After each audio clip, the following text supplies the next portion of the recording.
Bom dia, boa tarde, boa noite, bonjour, bonsoir. Je suis Elisa Marceau, chirurgien dentiste, naturopathe spécialisée en nutrition fonctionnelle.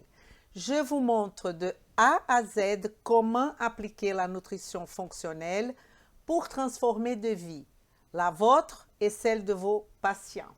On a commencé notre bilan cardio bien loin, parce que je vous ai présenté la base fondamentale de ce sujet qui est ce bilan cardiovasculaire qui, comme je vous ai dit, va beaucoup au-delà du bilan cardiovasculaire. Ce n'est pas que cardiovasculaire parce que ça touche un nœud qui c'est le nœud transport, mais qui va toucher les nœuds communication, qui certainement a touché déjà les nœuds assimilation, les nœuds énergétiques. Donc, c'est un ensemble tout ça. Et je vous ai montré une de nos représentations de la nutrition fonctionnelle, qui c'est cet arbre, qu'elle est très parlante et que je vais vous remontrer parce qu'on a passé, comme je vous ai dit, par la base fondamentale de la compréhension de ce bilan. La dernière fois, on a avancé encore un petit peu et aujourd'hui, on va effectivement finir cette question de bilan cardiovasculaire.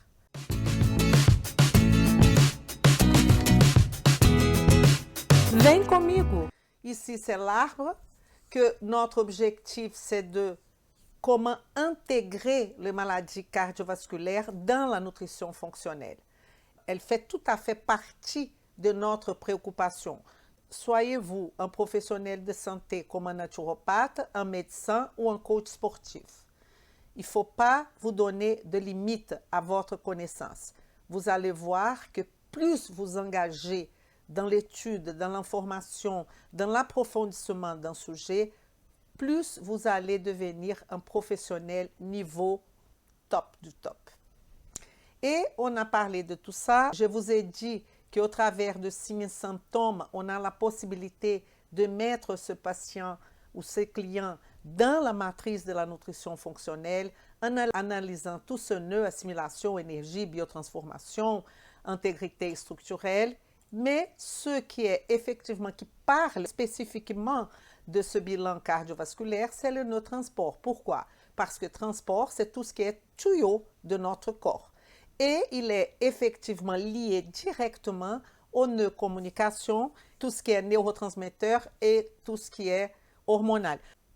Là, avec tout le respect au monde, je ne peux pas oublier que toutes ces feuilles sont représentées par les médecins allopathiques qui ont cette dure tâche pour moi c'est dur leur tâche, de prescrire des médicaments. Nous, on s'arrête là, même le médecin fonctionnel, parce que lui, il va passer là-haut si et seulement si il a besoin. Avec la tendance, comme je dis ici, vous allez imaginer qu'il y a une échelle et quand le médecin fonctionnel, il monte cette échelle, l'objectif, c'est de descendre de l'échelle. Et c'est pour ça que je vous dis et j'insiste d'oublier les étiquettes et de plutôt se concentrer sur les signes, les symptômes, la physiologie. Alors, on a effectivement des marqueurs biologiques. Marqueurs biologiques qu'on appelle marqueurs biologiques fonctionnels, que parfois un médecin ne va jamais prescrire ce type de marqueur, sauf s'il est un médecin fonctionnel. Alors, à quoi ça sert le marqueur? Le marqueur biologique en nutrition fonctionnelle, il sert à confirmer, à faire la prévention et l'accompagnement et à faire un diagnostic nutritionnel. Ça, c'est très important que vous compreniez que c'est ça l'objectif de marqueurs biologiques. Et là, je vais insister sur une autre question. C'est si vous n'avez pas encore beaucoup de pratiques cliniques en nutrition fonctionnelle, donc, il y a ceux qui ont beaucoup de pratiques cliniques dans leur métier, d'autres qui ont beaucoup de pratiques cliniques en nutrition. Et je parle ni de ça, ni de condition 1, ni de condition 2. Je parle de la condition numéro 3, qui est beaucoup de pratiques cliniques en nutrition fonctionnelle, que vous avez déjà mis je ne sais pas combien de personnes au milieu de la matrice fonctionnelle, que vous savez comment votre cerveau va connecter tout ce nœud et qu'est-ce que vous allez faire clairement avec votre client. C'est pour ça qu'on a des stratégies. On va monter les niveaux au fur et à mesure. Et le marqueur biologique, je dis, si vous allez prescrire à votre client, je parle de nutrition fonctionnelle, des examens, soit bilan sanguin, bilan urinaire ou bilan salivaire, mais que vous ne savez pas quoi faire avec ça, pourquoi vous allez demander? C'est cher et ça ne vaut même pas la peine. Et ce que je voudrais dire à ceux qui peut-être dans leur métier, ils ne vont jamais prescrire un bilan, c'est que le bilan pour moi, c'est quand vous donnez à quelqu'un la calculette. Par exemple, il y a un enfant qui ne sait pas faire 1 plus 1 ou 5 fois 9. Vous lui donnez la calculette, vous allez l'enlever la possibilité de réflexion. La même chose pour tout ce qui est marqueur biologique. Vous lui donnez la possibilité d'analyser les bilans, mais comme il ne connaît pas, il va se embrouiller, ça va faire pire que mieux. Donc, le bilan avec marqueur biologique, vous allez faire ça à la fin de votre expérience. Pour mes élèves, je leur dis tout le temps. C'est pour ça que je n'explique ça de suite. Il y a un ordre à respecter. D'accord? Bon, on a parlé la dernière fois de différents types de LDL, mais évidemment, je vais revenir vite fait à cette question-là. Alors, la plaque d'athérome, je ne vais pas passer 10 heures en train d'expliquer cette physiopathologie, mais c'est quand même pour donner l'idée que les artères, elles se bouchent à cause d'une accumulation de cholestérol. C'est une idée complètement simpliste, je dirais même ridicule, parce que ce n'est pas ça. La circulation sanguine dans les vaisseaux normaux, on a, là, dans notre premier cas. Donc, on va voir les couches de cet endothélium qui est normal, physiologique, avec l'intima, avec les 3 couches endothélium. Donc, tant que le sang passe, tout va bien, il n'y a pas de souci. C'est que lorsque cette plaque devient instable, et elle est devenue instable, pourquoi? Parce qu'il y a eu une réduction de ce flux sanguin. Il y a eu une réduction de ce flux sanguin. Et vous voyez ici qu'on commence à voir une plaque qui pour l'instant est une plaque stable, qu'on appelle angine instable, où on va avoir des facteurs tissulaires qui vont commencer à développer, mais pas à cause du cholestérol. Ce n'est pas le cholestérol en soi qui a causé ça, c'est la présence inflammatoire qui amène à changer quelques facteurs d'ailleurs qui sont des marqueurs biologiques, on peut discuter ça une autre fois, mais que c'est cette inflammation qui va donner la possibilité de mon LDL, et spécialement la petite et dense, de s'infiltrer là-dedans et commencer à nos macrophages. Vous savez que le macrophage, il a des récepteurs aux LDL oxydés. Et c'est les LDL oxydés, là, c'est les LDL oxydés qui forment cette plaque stable et qui va, au fur et à mesure, développer et former au travers de facteurs tissulaires que va ici, on va devenir instable avec la libération du facteur tissulaire, thrombose et libération de la plaque. Qui là, effectivement, on peut avoir un syndrome coronarien aigu. Donc, la plaque stable, elle est là, elle est fixe, c'est pas qu'il n'y a pas de danger, mais ce n'est pas encore la grande problématique. Donc, on passe par une dysfonction endothéliale. Ça, c'est la première chose du mécanisme. Et cette dysfonction endothéliale, elle est due à quoi? Elle est due au passé de ce client, au passé de ce patient. Et c'est là qu'on intervient. Parce que le passé de ce patient sont les facteurs qui vont, d'une façon ou d'une autre, causer une inflammation qui va amener à cette rentrée de LDL, le LDL oxydé qui sera reçu par notre récepteur au niveau du macrophage. Il a des récepteurs qui s'appellent scavenger, qui est FAT et CD36, qui va absorber tout ce LDL oxydé et là, mon macrophage va devenir une cellule espumeuse, n'est-ce pas? Et c'est à partir de cette cellule spumeuse qu'on commence à voir nos problèmes. Donc, on a la dysfonction endothéliale, l'inflammation et la thrombose. Donc, l'LDL, ici, je vous avais fait une photo du LDL en train de déposer le cholestérol et le HDL en train d'enlever. J'ai déjà expliqué d'un autre, si vous n'avez pas regardé, je vous invite avec tout mon cœur de regarder la base fondamentale de cette proposition que j'ai faite, qui c'est la première vidéo. Cette partie est constituée de 3 vidéos. La vidéo de base fondamentale, et là j'explique toute la beauté du HDL. Et donc, on sait aujourd'hui que ce n'est pas aussi simpliste. Le LDL, c'est un lien avec la maladie cardiovasculaire, mais pas la cause de la maladie cardiovasculaire. Et je vous ai fait ici un petit résumé. On ne va pas discuter tout ce marqueur, mais comme ça vient d'un article qui parle de marqueurs associés au risque cardiovasculaire, on va voir 1, 2, 3, 4, 5 types de marqueurs pour que vous puissiez bien localiser les choses. Marqueurs d'inflammation, on a un groupe de marqueurs biologiques qui sont des marqueurs de l'inflammation. Évidemment, s'ils sont des marqueurs de l'inflammation, on a quelques marqueurs ici que ce n'est pas que maladie cardiovasculaire, comme la CRP par exemple. Ce sont des risques, on parle de risques. Marqueurs lipoprotéiques, marqueurs d'hémostase, cette partie-là, on utilise quelques-unes en nutrition fonctionnelle, mais beaucoup moins. Tout ça, c'est médical aussi, évidemment. Marqueurs d'oxydation et autres marqueurs, comme microalbuminurie, cystatine C, peptides, etc. Là, vous voyez, obésité abdominale, adiponectine, tout à fait.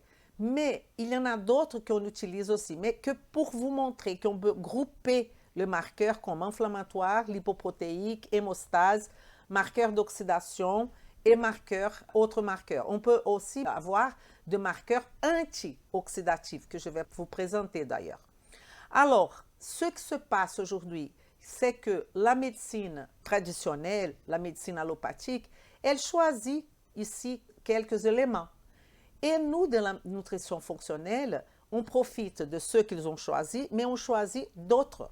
Et la raison, elle est très simple, parce que nous, on est plutôt dans la prévention et dans l'accompagnement. Donc, on peut bien en amont avoir la prétention de dire que cette personne a un gros risque cardiovasculaire en sachant qu'elle n'a rien, elle ne ressent rien. En revanche, la médecine allopathique, elle va prendre déjà la maladie et elle va utiliser tout ce marqueur pour voir quel est le médicament qui sera prescrit. Donc, est-ce que vous voyez clairement la différence entre médecine allopathique et médecine fonctionnelle? La médecine fonctionnelle, elle va utiliser de ce marqueur pour éviter le médicament. Et nous, qui faisons partie de la nutrition fonctionnelle, on va encore plus loin parce qu'on va avoir le défi d'accompagner et de résoudre ce patient qui a un gros risque de maladie cardiovasculaire au travers de l'alimentation, macronutriments, micronutriments et mode de vie. Et tout, on va résoudre comme ça. La question est que quand je dis ça, ça paraît quelque chose de hyper simple. C'est simple, mais c'est complexe. C'est pas facile à travailler. Mais le concept, il ne pouvait pas être plus simple, n'est-ce pas? Alors, qu'est-ce qu'on a? On a risque cardiovasculaire. Normalement et vraiment, tout ce prélèvement est effectué à jeun. Attention, parce que tout ce qui est lipidique, on est plutôt dans le 12 heures de jeûne. Et quand on est sur le glucidique, notre préoccupation est plutôt glucidique, on est plutôt sur le jeûne de 8 heures. Ce sont deux choses différentes. Ah, mais ici, je dois faire le 2. Je préfère le jeûne de 8 heures. OK? Alors, les LDL oxydés est un marqueur lipoprotéique. On a déjà discuté ce LDL. il est le reflet d'un excès de stress oxydatif. Stress oxydatif, pourquoi, Elisa? Parce que ça part d'une inflammation. On a une inflammation, on a comme réponse physiologique du corps. Vous savez, les neutrophiles, quand ils vont donner la réponse, inflammation, c'est réparation. Inflammation, c'est physiologique. Et parfois, les gens ont du mal à comprendre ça. Donc, l'inflammation, elle est physiologique. Et comment le corps utilise cette inflammation qui est physiologique et qui est une cicatrisation, qui est une réparation du corps? Il va utiliser comme attaque le radicaux libre. En utilisant le radicaux libre, on est en train de faire quoi? Augmenter le stress oxydatif, tout simplement. Et à partir de ce moment-là, on aura le ApoB est modifié. J'insiste que si vous ne connaissez pas ApoB 48, ApoB 100, ApoA1 et tout ça, on a déjà expliqué largement et profondément dans notre vidéo numéro 1 et vidéo numéro 2. Je vous invite solennellement à y aller. ApoB est modifié. Elles sont reconnues par les récepteurs scavenger. J'ai déjà parlé des macrophages. Ils provoquent la formation de cellules spumeuses. Je suis en train de répéter. Pas de phénomène de rétrocontrôle dans ce cas. Alors, la seule chose qu'on a, ce serait l'action des HDL qui vont agir en train d'essayer de pomper ces LDL oxydés. Réaction immuno-inflammatoire et formation des stries lipidiques. Lésion précoce d'athérosclérose. Athérosclérose, c'est les scléroses de l'intima en train de former des plaques d'athérome.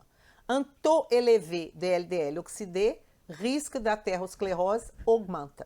Alors, vous pouvez me dire, mais quelle est la valeur idéale pour les LDL oxydés? C'est le minimum du minimum. Mais vous savez qu'en nutrition fonctionnelle, on va toujours étudier quelle est la valeur optimale minimale ou optimale maximale de chaque marqueur.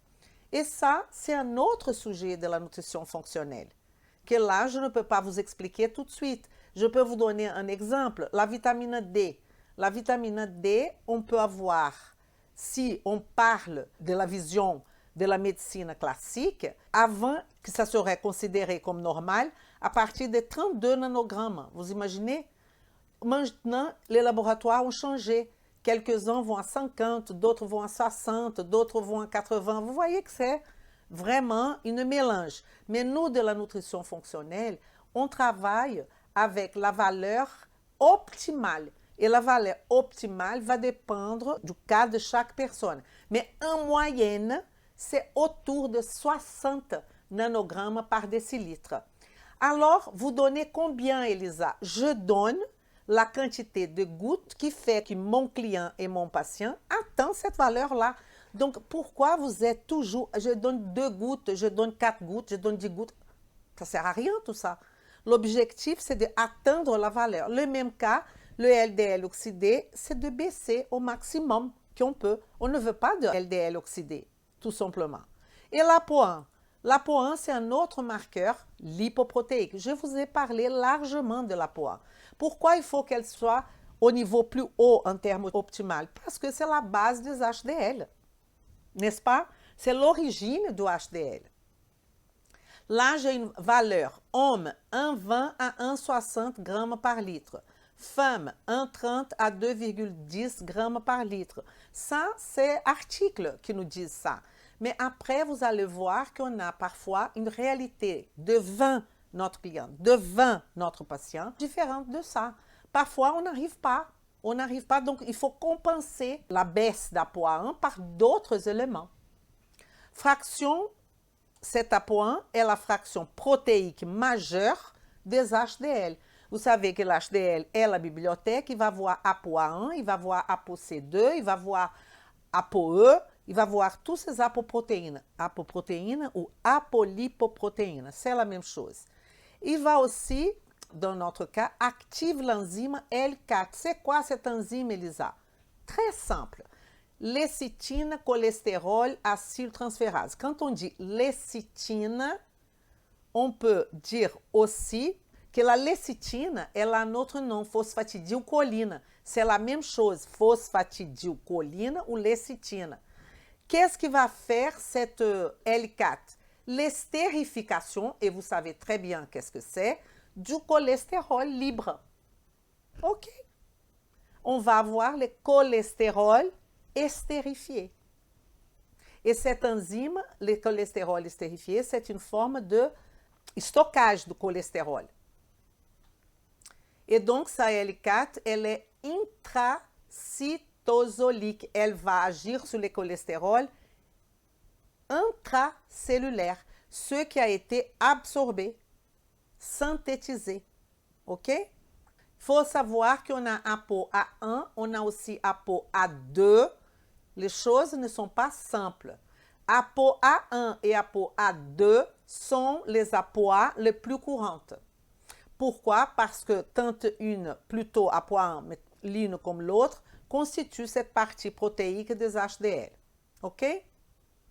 Marqueur de protection des maladies cardiovasculaires. Donc, on demande cet ApoA parce que c'est un marqueur de protection. Et donc, nous qui sommes dans la nutrition fonctionnelle, ça fait tout le sens de demander ça parce que c'est déjà un facteur de protection pour savoir où on est. Un taux bas de ApoA1 risque d'athérosclérose, risque augmenté d'athérosclérose. Et qu'est-ce qu'on peut parler de ApoB48 et ApoB100? Ça se mélange. Ils disent simplement, le marqueur, c'est ApoB, présent dans 48 dans le chylomicron, comme vous le savez maintenant, VLDL, IDL et LDL. Rappelez-vous, on a déjà discuté de absolument tout ça, n'est-ce pas? Vous pouvez regarder dans la vidéo numéro 1, la vidéo numéro 2 et la vidéo numéro 3 de notre projet 1929. ApoB100 d'origine hépatique, vous savez ça. Elle est produite où cette ApoB? Est-ce que vous êtes capable de me dire? Je vais donner la réponse, mais si vous avez donné la bonne réponse, je vous félicite.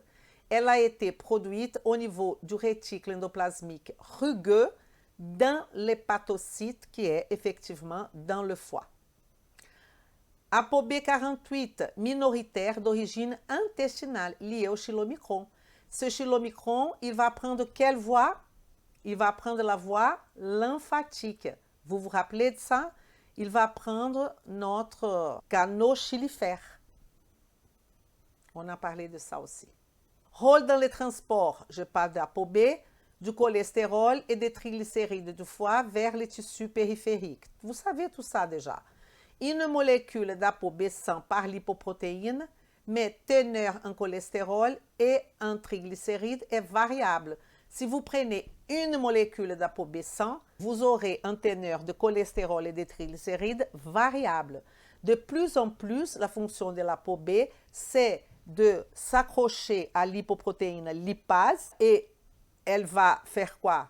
Cette lipoprotéine lipase, elle va permettre de verser ce triglycéride dans nos tissus musculaires cardiaques, squelettiques, adipocytes, et les remenant, le reste de cette chylomicron va devenir VLDL. Le VLDL fait la même chose, il a besoin aussi de cette lipoprotéine lipase, qui d'ailleurs, la partie qui s'accroche à l'hypoprotéine lipase, c'est la ApoC2, qui était prêtée par le HDL, qui après va le rendre à nouveau. Et là, on aura à nouveau cette libération de triglycérides. Les adipocytes, par exemple, ils vont former ce triacylglycéride ou triglycéride à partir de ces acides gras libres qui ont été coupés par la lipoprotéine lipase et le glycérol. D'où vient ce glycérol des adipocytes? Est-ce que vous pouvez me donner la réponse? Je ne vous attends pas, mais vous pouvez, dans votre tête, si vous savez la réponse, c'est génial. Le glycérol des adipocytes vient du sucre, vient du glucose. Est-ce que vous avez donné ça comme réponse? Traitement des maladies associées au diabète, atteinte rénale. S'il y a une augmentation d'ApoB100, est un bon indicateur de quoi? Des risques cardiovasculaires. Alors, action immédiate, changement alimentaire évident, aide nutritionnelle. C'est évident là, évident. Il n'y a rien à réfléchir. Intérêt, on a un intérêt par une souche de lactobacillus, qui c'est le lactobacillus reuteri.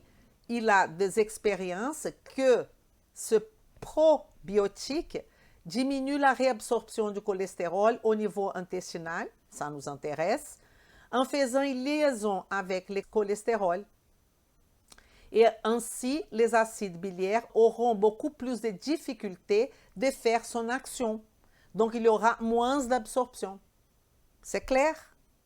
Modulation du signal FXR récepteur.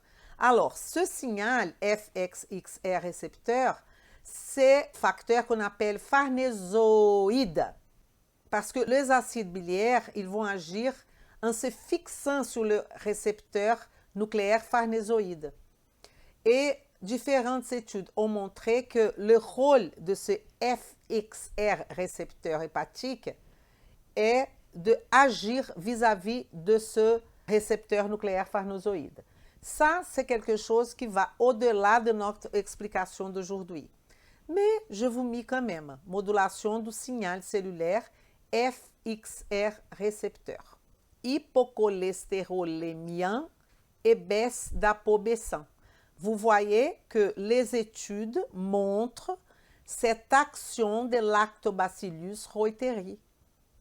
Alors, demain matin, vous donnez du lactobacillus reuteri à une personne. C'est ça qu'il faut faire? Non, absolument pas. Il faut travailler le mode de vie, changer l'alimentation, regarder tout, mettre cette personne dans la matrice fonctionnelle avant tout, regarder tout le lien. Parce que quand on dit ça, les gens commencent tout de suite à donner du lactobacillus reuteri. Ça, le lactobacillus reuteri, il est un ensemble d'une proposition de traitement. Et est-ce qu'il y a des traitements qui sont corrects et ceux qui ne sont pas corrects? Ce qu'il y a, c'est que si vous proposez à votre client un traitement où vous pouvez expliquer le pourquoi et le comment de chaque action que vous avez entreprise, que vous avez décidé de prescrire, c'est du top. Donc, il y a des gens qui me disent « Ah, Elisa, j'ai utilisé ça, j'ai utilisé aloe vera à la place de ce que vous avez dit. » Un exemple, il n'y a pas de problème. Dès que vous me justifiez pourquoi vous avez utilisé aloe vera. Mais quand je dis justifier, c'est pas dire aloe vera, elle est bien pour l'estomac. Là, vous m'avez rien justifié. Ou quand vous dites, j'ai entendu parler que, ou j'ai lu dans un article que, là, vous ne justifiez rien. Je veux la justificative biochimique. Comment va agir les choses, comme je vous explique à chaque fois. C'est ça la connaissance. Et ce que j'entends quand je donne des cours présentiels, il y a toujours quelqu'un qui me demande, Elisa, est-ce qu'il faut que je donne ça à la place de ça? Un truc dans le laboratoire X à la place. Ne restez pas dans des questions prêtes. Est-ce que vous utilisez A ou B? Non, si vous me dites, Elisa ou Elise, j'utilise A parce que, et vous me donnez toute une explication biochimique. Là, je vais vous dire, continuez à utiliser, c'est parfait. Vous avez la preuve, vous avez regardé les articles, vous savez quoi utiliser. Quand vous êtes en apprentissage, si vous ne savez pas utiliser, vous allez utiliser ce que je vous dis, sans poser des questions, pas vis-à-vis de ce que je vous dis, parce que c'est Elisa qui dit, mais vous allez déjà avoir les arguments pour utiliser ça que je vous ai dit d'utiliser. Et après, quand vous allez rentrer déjà dans d'autres niveaux, vous allez lâcher ce que je vous ai dit d'utiliser et vous allez utiliser d'autres choses, mais en ayant toute une explication biochimique. C'est tout. Je voudrais quand même partager quelque chose avec vous en ce qui concerne, c'est que la protéine A1 qu'on avait vu, les dosages de la protéine la A1, un résultat publié en 2004, selon l'autorité de santé, le dosage de apolipoprotéine A1 est réalisé lorsque la concentration du HDL est inférieure à 0,35 g par litre. Vous voyez qu'ils attendent une condition pour faire une autre. Nous, on mesure tout de suite cette apolipoprotéine. Ça fait du sens. Ils veulent que ça soit inférieur à 0,35 grammes par litre, parce que ça veut dire qu'il n'y a pas d'HDL, bien sûr, parce que l'apoprotéine A1, elle est liée à l'HDL, on est bien d'accord.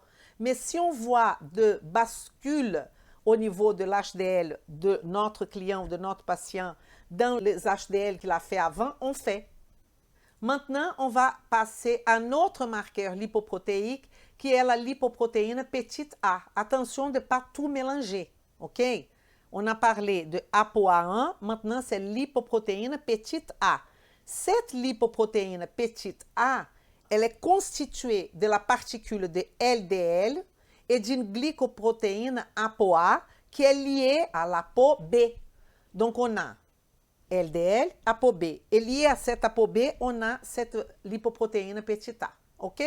Similaire à LDL, ce n'est pas effectivement ça. Parce que c'est le LDL, il est LDL, en molécule de LDL, c'est LDL avec ApoB 100. La lipoprotéine A, le ApoB 100, elle a cette lipoprotéine petite a liée à cette ApoB 100. OK? Donc, lié à cette LDL, mais se lie à l'ApoB 100 par une liaison disulfure, qui c'est une liaison avec le soufre. Alors, apoprotéine petite a est une glycoprotéine liée à l'ApoB 100 avec domaine Kringle. Ça, c'est pas très important. Par un pont disulfure, génère une structure homologue, ça c'est important, au plasminogène. OK? Ça va donner l'impression qu'on a un plasminogène. Ah, Elisa, je ne connais pas les plasminogènes. Les plasminogènes donnent des caractéristiques pro-thrombotiques. Propriétés pro-thrombotiques, pro-agrégants, tout ce qu'on ne veut pas. Pro-inflammatoire, peut pénétrer l'intima. L'intima, c'est la couche de notre endothélium qui va se lier au macrophage. C'est la couche de nos vaisseaux qui va se lier au macrophage pour devenir des cellules spumeuses. Donc, tout ce qu'on ne veut pas, c'est cette lipoprotéine petite a. Elle est associée à un risque athérogène propre, infarctus du myocarde. Vous voyez bien que vous faites un examen, vous voyez que cette lipoprotéine A du patient est là-haut. Et surtout, les attaques cardiaques à l'âge de 30 et 40 ans. Et vous me dites que ce n'est pas de la prévention, ça? Ce n'est pas moi qui dis ça, hein? Ce sont toutes les études qui disent ça.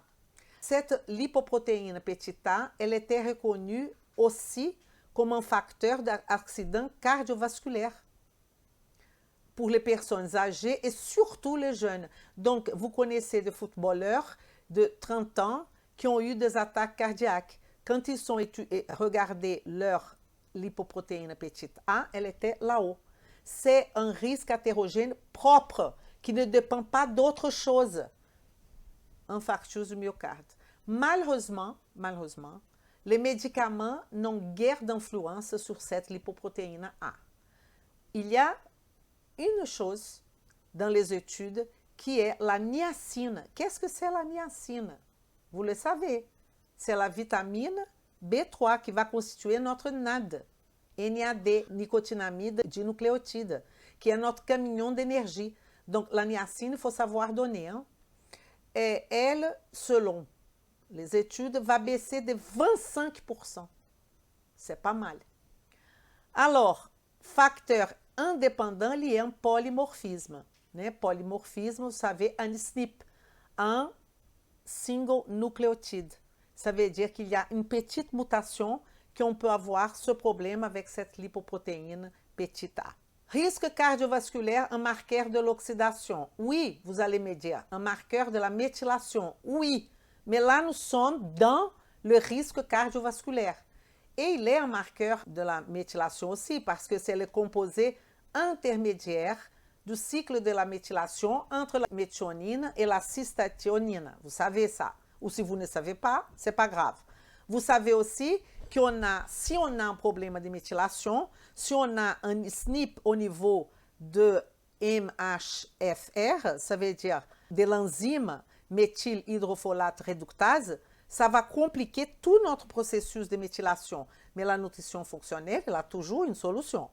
Et donc, l'hyperhomocystéinémie qui va causer reflète un trouble de méthylation. Aucune nouveauté là. Cofacteurs indispensables au cycle de la méthylation, B6, B9, B12, magnésium, choline et glycine. Je ne veux pas compliquer encore plus votre tête, mais je suis obligée de dire quelque chose. La B12, par exemple, on a les 3 mousquetaires. La B12, la B9 et le fer. On appelle ça les 3 mousquetaires. Il faut savoir que si vous donnez beaucoup de B12, vous allez baisser le fer et vous allez baisser la B9. Si vous donnez beaucoup de B9, vous allez baisser le fer et la B12. Si vous donnez, donc les choses ne sont pas simples. Ces 3 mousquetaires, imaginez une personne qui a déjà un problème d'anémie ferroprive ou qui a un SNP au niveau de fer, qu'elle a toujours le fer très très bas. Vous gavez cette personne de B12, ça va baisser encore le fer. Et là, vous pensez que vous êtes en train de traiter, éviter une anémie mégaloblastique, je ne sais pas quoi, ou même parce que la personne a une hypochloridrie, donc ça veut dire que le facteur de Kessel ne va pas se faire parce qu'on est en hypochloridrie, on a un problème à ce niveau-là. Et là, vous donnez de la B12. Et là, qu'est-ce qui peut se passer? Vous baissez le fer et vous baissez la B9. Et vous allez créer un problème de méthylation probablement. Donc, il faut prendre les choses calmement, tranquillement, de la base de la connaissance, de votre connaissance. Ce n'est pas simple. Je vous dis tout de suite. OK? Parce que qu'est-ce que les gens font normalement? À homocystéine, on est en hyperhomocystéine. La personne, elle ne pense même pas. Elle voit dans un laboratoire un truc qui augmente l'homocystéine. Ce truc que les gens donnent, c'est la B6, la B9, la B12. Hein? Ne vous inquiétez pas. Le magnésium, on peut trouver du magnésium, vous savez où qu'on peut trouver du magnésium? Dans le cacao. Je n'ai pas dit chocolat, j'ai dit cacao. Parce qu'un chocolat à 100% cacao, à 90% cacao, là, c'est intéressant de donner le magnésium. Il est riche en magnésium. Il est riche en antioxydants aussi, le cacao. Mais le problème, c'est que les gens ne pensent pas à cacao. Les gens pensent à chocolat à 70% bourré de sucre. Ce n'est pas ça que je parle. Je parle de cacao. Cacao en poudre, cacao en barre, qu'est-ce que c'est mieux? Ah, ça c'est la nutrition fonctionnelle. Choline, où est-ce qu'on peut trouver? Chercher dans l'alimentation. Des médiateurs de l'inflammation induits, je parle de l'homocystéine, c'est un médiateur de l'inflammation induit un état de hyperhomocystéinémie qui va entraîner un dysfonctionnement endothélial, inflammation, dysfonctionnement endothélial, en altérant les propriétés vasodilatatrices de l'oxyde nitrique, NO. Aujourd'hui, on a de façon de mesurer les NO de façon indirecte par un autre marqueur. Provoque la libération procoagulant ainsi qu'un excès de stress oxydatif, notamment de peroxydation lipidique. Quand je parle de peroxydation lipidique, je parle d'oxydation de lipides. De quoi? De production de radicaux libres. L'œuf est riche en choline. OK? Et j'ai des études que mes élèves vont regarder sur l'œuf, que des études qu'on donne 6 œufs par jour par une personne qui a des altérations cardiovasculaires et l'œuf fait que du bien. OK? Donc, provoque la libération procoagulant ainsi qu'un excès de stress oxydatif, notamment des peroxydations lipidiques à l'origine, entre autres, des lésions vasculaires et d'athérosclérose. Là, il faut que vous compreniez une chose. C'est pour ça que je fais ce type d'intervention avec vous sur YouTube, pas fréquemment. Pourquoi? Parce que là, vous pensez inflammation cardiovasculaire, et ce n'est pas du tout ça. Vous arrêtez à la problématique d'inflammation et vous essayez de résoudre le problème inflammatoire. Et là, vous allez toucher la feuille là-haut, qui est maladie cardiovasculaire, mais vous allez toucher aussi l'immunité, vous allez toucher aussi plein de choses, plein de maladies. OK? C'est beau ou pas cette nutrition fonctionnelle? Encore sur l'homocystéine, les défauts de méthylation qui va donner ma hyperhomocystéinémie sont à l'origine de nombreuses pathologies chroniques, maladies cardiovasculaires, Ça fait partie. AVC, pathologie neurodégénérative, cancer. Je viens de vous dire ça. Troubles de la fertilité, malformation congénitale, ostéoporose. Donc, est-ce que vous êtes convaincu qu'il y a la place d'étudier? Je vais étudier aujourd'hui l'ostéoporose. Je vais étudier aujourd'hui les pathologies neurodégénératives. Ce n'est pas ça qu'il faut faire. Il faut étudier l'inflammation à fond. Et là, vous allez résoudre tout ça. Coenzyme Q10, un marqueur antioxydant. On a deux façons, ubiquinone et ubiquinol. Molécules lipophiles présentes dans toutes les membranes cellulaires, dont celle de la mitochondrie. Dans toutes les membranes cellulaires. Et aussi dans la mitochondrie. L'ubiquinone est la forme oxydée. Ubiquinol est la forme réduite. La forme réduite, ça veut dire quoi? Qu'elle est capable de donner des électrons. La forme oxydée, quelqu'un lui a volé des électrons. Et là, vous demandez, qu'est-ce que c'est mieux de faire, quand on va faire une supplémentation avec coenzyme Q10, donner de l'ubiquinone ou de l'ubiquinol? Moi, personnellement, je préfère donner la forme réduite parce que c'est elle qui m'intéresse. Mais les laboratoires vont vous dire, non, ça ne fait aucune différence. Je vous dis qu'est-ce que je préfère. Pourquoi? Parce que l'argumentation que je vous donne, c'est que j'ai besoin de coenzyme Q10 comme réducteur. Si je peux avoir une coenzyme Q10 réduite, pourquoi je veux donner la coenzyme Q10 oxydée? OK? Alors, rôle majeur dans le fonctionnement de la chaîne respiratoire mitochondriale, évidemment, production d'ATP énergie. Vous savez que l'ubiquinone, c'est le seul lipide qui est là au milieu de tout ce qui est cytochrome et qui bouge. Cette ubiquinone, le coenzyme Q10, elle bouge au long de la crête mitochondriale. Antioxydant cellulaire, membrane puissante, lutte contre peroxydation lipidique. Régénère les vitamines E et C, évidemment, sous la forme de ubiquinol. OK? Et on a intérêt de ça. Parce que les vitamines E et C, ce sont des antioxydants exogènes. Est-ce que vous êtes d'accord avec moi? Pourquoi la vitamine E et C sont deux antioxydants exogènes? Pourquoi?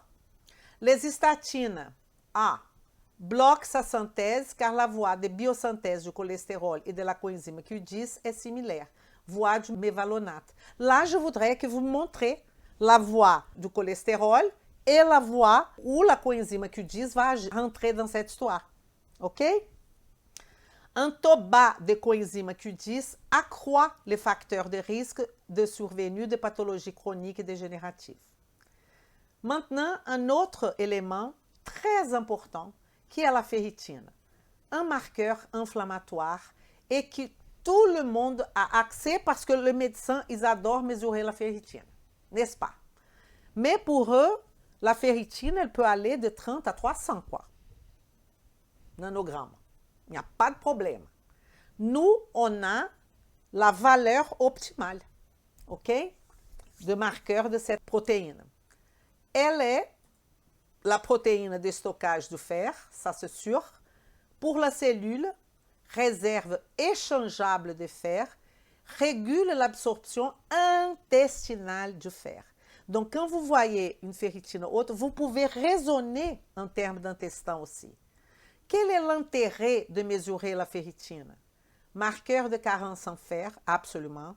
Syndrome inflammatoire, syndrome métabolique, surcharge martiale. Martiale, c'est tout ce qui est fer. Hémochromatose, hémosidérose, vous pouvez penser comme syndrome métabolique. Post-transfusionnel, désérythropoïèse, maladie de Biermer, vitamine B12, thalassémie. On a alpha-thalassémie, on a bêta-thalassémie, qui sont des altérations de la chaîne alpha et bêta. Là, je parle de l'hémoglobine quand je parle de thalassémie. C'est la protéine, l'hémoglobine est la protéine présente dans les globules rouges qui transportent l'oxygène. Ça, vous le savez. Et on va avoir altération de la chaîne alpha et bêta de cette hémoglobine. Lyse cellulaire aiguë, comme hépatite, infarctus, stéatose, cirrhose et affection maligne. Mais En vrai, qu'est-ce que je voudrais vous parler de la ferritine? C'est que la ferritine, quand elle est haute, on a aussi la possibilité d'une infection, évidemment. Mais pour avoir une infection, on a besoin de marqueurs qui vont nous donner ce signal qu'il y a une infection. Il va y avoir altération de toute ma partie immunitaire. Ça veut dire que mes neutrophiles vont avoir une altération, si c'est bactérienne par exemple, altération des neutrophiles. S'il n'y a pas ces altérations-là, vous pouvez tout de suite dire que cette personne a une inflammation. Mais pourquoi vous avez besoin de faire des examens pour dire qu'une personne a des inflammations?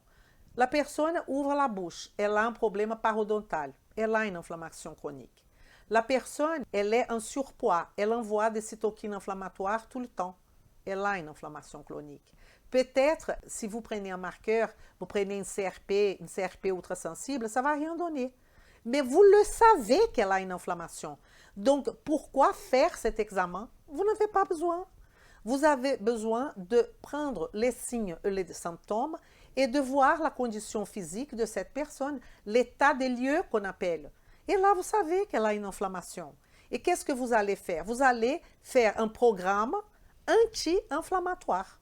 CRP-US, un autre marqueur inflammatoire. C'est un marqueur, déjà CRP tout court, qui est une protéine produite par le foie, qui monte très vite, il revient à la normalité en 72 heures. Je parle de la CRP normale, de la CRP tout simplement.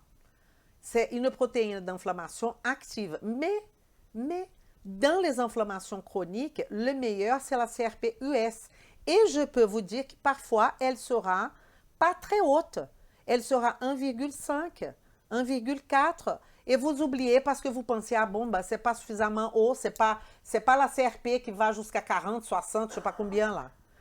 Non, il faut considérer cette nuance de cette CRP-US. Elle a une demi-vie très courte, 12 heures, synthétisée par le foie. Lymphocyte T est, je vais vous dire, natural killer aussi, sous la dépendance de interleuquina 6. Interleuquina 6, si vous ne connaissez rien de cytokine inflammatoire, l'interleuquina 6, c'est celle qu'il ne faut jamais oublier, parce que c'est la interleuquina inflammatoire du morceau, como on dit en português, do pedaço. Elle représente l'inflammation tout de suite. C'est cette interleuquina 6. Donc, elle est sous la dépendance de l'interleuquina 6 au niveau hépatique pour se manifester. Active la voie classique du complément. Là, c'est un sujet très intéressant qui c'est le complément qui fait des trous sur les cellules. Et là, c'est un cours qui dure à peu près 2 heures. Mobilise les macrophages et activation et différenciation de LC. Élévation. L'élévation de la CRP. Infection. Inflammation chronique articulaire. Vous savez que les gens qui ont polyarthrite rhumatoïde, spondyloarthrite, tout le monde qui a des inflammations auto-immunes vont avoir une CRP très très haute. D'ailleurs, le médecin contrôle la CRP et la vitesse de sédimentation pour savoir où on est vis-à-vis de la polyarthrite rhumatoïde. Et vous savez quoi? J'ai fait un travail, là je pense à une patiente spécifiquement, sur la polyarthrite rhumatoïde, que j'ai baissé, je ne présente pas, la CRP normale, de 40 à 6, avec la polyarthrite rhumatoïde. Le médecin n'a pas cru. Il a dit, comment vous avez fait ça? Il m'a appelé. Et la vitesse de sédimentation normale, sans utilisation de médicaments pour la polyarthrite rhumatoïde. Je ne mens pas. Nécrose ischémique, traumatisme tissulaire, tout ça, il y a élévation. Si vous faites, par exemple, une intervention chirurgicale, ce n'est pas que la CRP-US qui va monter, hein, c'est la CRP tout court. Affection maligne, inflammation, elle est, pour notre cas, qui ont fait des diagnostics nutritionnels, intéressante pour l'inflammation de bas grade. Et là, vous voyez, entre 1,5 et 5, c'est ceux qui est considéré comme normal. Nous, on considère moins que 1. Notez ça. Mobilisation d'interleuquine 6 et TNF-alpha. Extrêmement important, un marqueur vraiment de l'inflammation. Là, à nouveau, notre Lactobacillus reuteri. Ça, c'est très nouveau tout ça. Hein? On a intérêt de la prise du Lactobacillus reuteri parce qu'il aide à baisser cette CRP. Pourquoi? Je vous ai dit, il diminue la réabsorption du cholestérol au niveau intestinal et il baisse la CRP.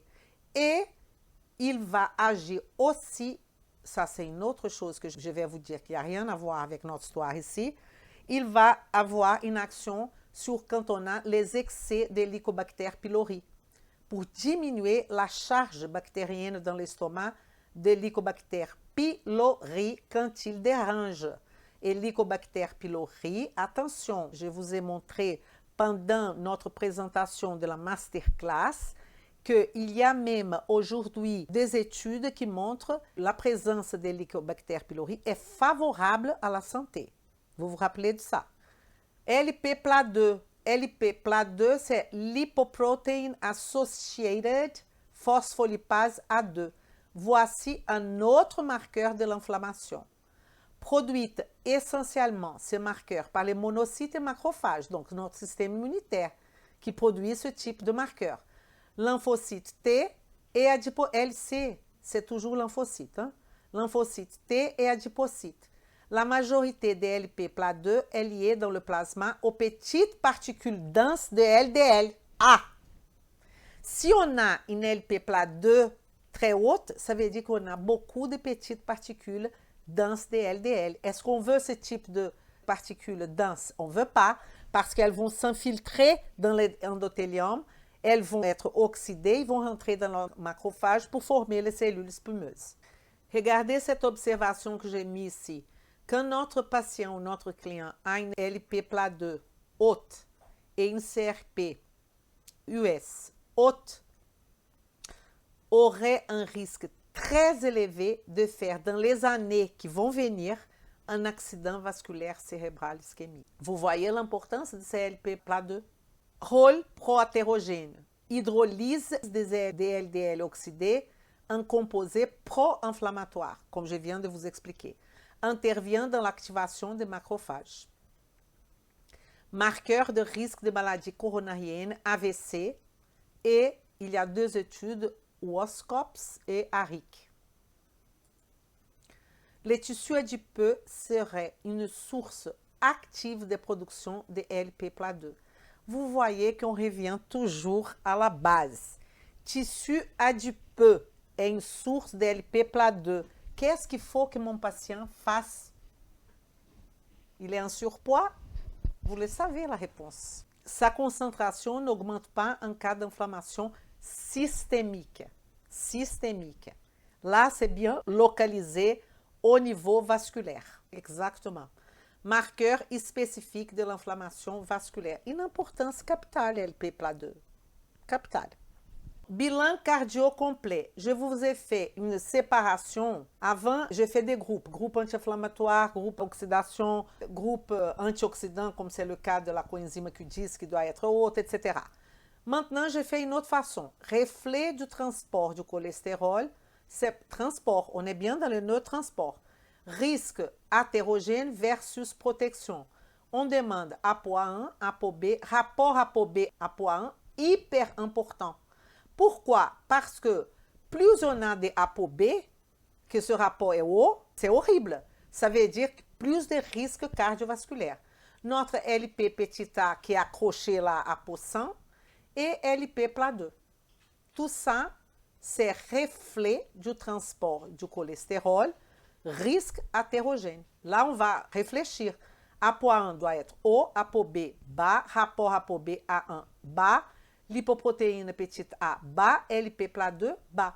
Passons maintenant à ce groupe-là, homocystéine antioxydant. On pense toujours à la méthylation. Là, c'est le groupe oxydation, LDL oxydé, peroxydation lipidique. Et la coenzyme Q10, qui c'est du groupe antioxydant. Fonctionnement mitochondrial, si oxydatif et statine. On pense à tout ça, n'est-ce pas? ferritine et CRP. Et il y a aussi quelque chose qu'on n'a pas parlé, qui est le profil en acide gras. Là, on parle de répartition de acide gras membranaire, fonctionnalité membranaire, risque hétérogène, inflammation versus protection. Ferritine, CRP et profil. On n'a pas parlé. On peut faire aussi le profil en acide gras, mais il faut connaître ça. Hein?